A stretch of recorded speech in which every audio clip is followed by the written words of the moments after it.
So hi there, welcome to module 7. We have 3 more modules to go, 8, 9 and 10, and this course will be a wrap. I hope you have enjoyed the journey so far.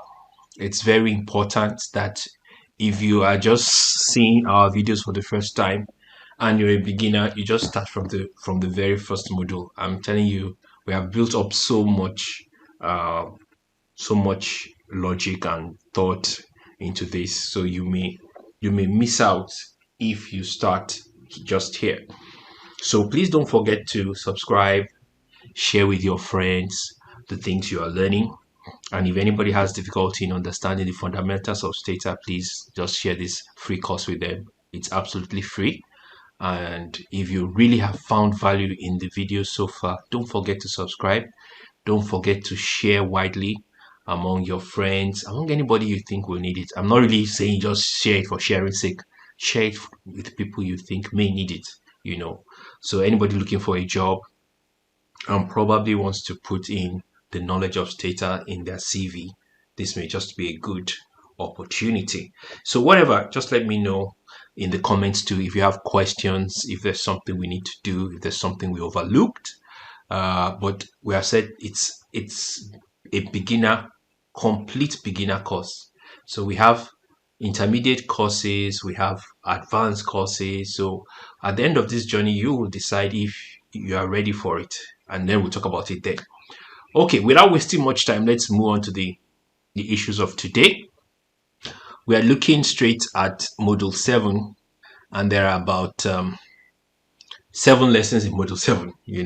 So we'll just talk now. We're still on consistency. We checked for completeness, we checked for clarity, and this is the second module that we're looking at that. So we want to look at some continuous and categorical and string variables, some logic that we need. So when you look at the data and you look at some numbers, you should be able to say whether they are good or bad.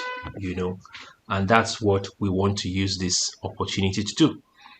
Okay, so lesson 1 will be about integers, decimals, limits, and outliers. So basically just talking about numbers that make sense within context. I've gotten that word. I'm sure it's ringing in your head, and I'll keep talking about it till module 10. You have to have the context. So a number may be high for something. So let me give an example. The temperature of a human body for centigrade, I hope I'm correct, should not be more than 37. But the age of a human being can be 100. But if someone had 100 centigrade as his body temperature, he should be dead. So one number, 100 centigrade, one number, 100 years, and 2 different interpretations because of context. So we're going to look at integers and decimals. We'll look at mean, max, minimum, mean, and maximum. So just some few statistical terms and how they greatly help us to understand our data.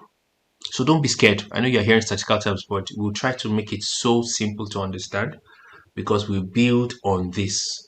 So in lesson 3, we'll be plotting graphs too, because now we're looking a bit about the visuals. And this is not the real main thrust for this course, because it's an entirely different course for just the visuals. And then the non-response codes. And we also have the collapse command. We're going back to the collapse command. It had some features that we did not explore. So we're going to use the explore for continuous variables. And then we'll just do a bit of graphical software. We have graphical data too. So some graphical data has to make sense and we have to talk about it. So like I said, all this will be on the introductory level. And then we can now discuss when we are done with this course, how we want to proceed. Lesson 7 will run up with basic graphical data, and I think that will be a wrap for module 7.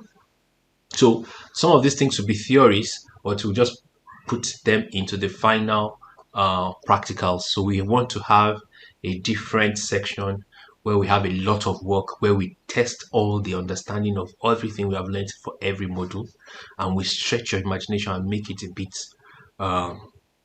tough.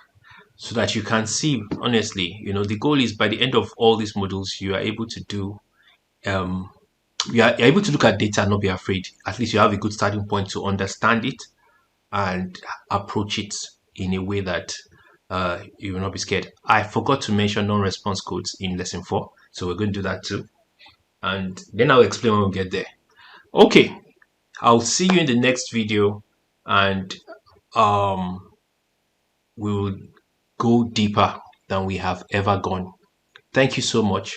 See you in the next video.